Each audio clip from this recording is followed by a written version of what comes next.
तुम्ही बोला काय झालं तसंच बोला. हा काय झालं होतं ताई?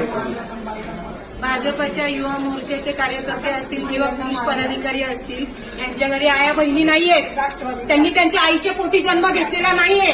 त्यांना या महिला परिचित नव्हता. त्या गेल्या उचल बांगडी करून तिकडच्या पक्षांमध्ये, पण त्यांना दुसऱ्या पक्षाच्या महिला पदाधिकारी माहिती नाहीयेत का?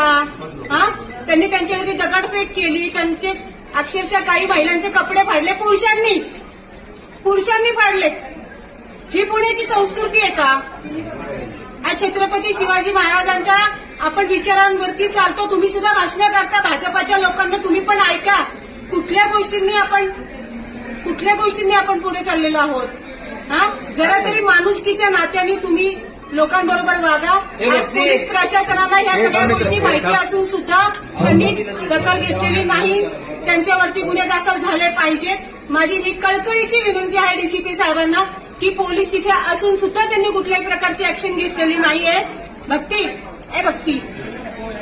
आज महिला अशा पद्धतीने घायाळ झालेल्या आहेत. आज यांनी यांच्या घरी जाऊन काय उत्तरं द्यायची आहेत? म्हणजे राजकारणामध्ये महिलांनी उतरायचंच नाही.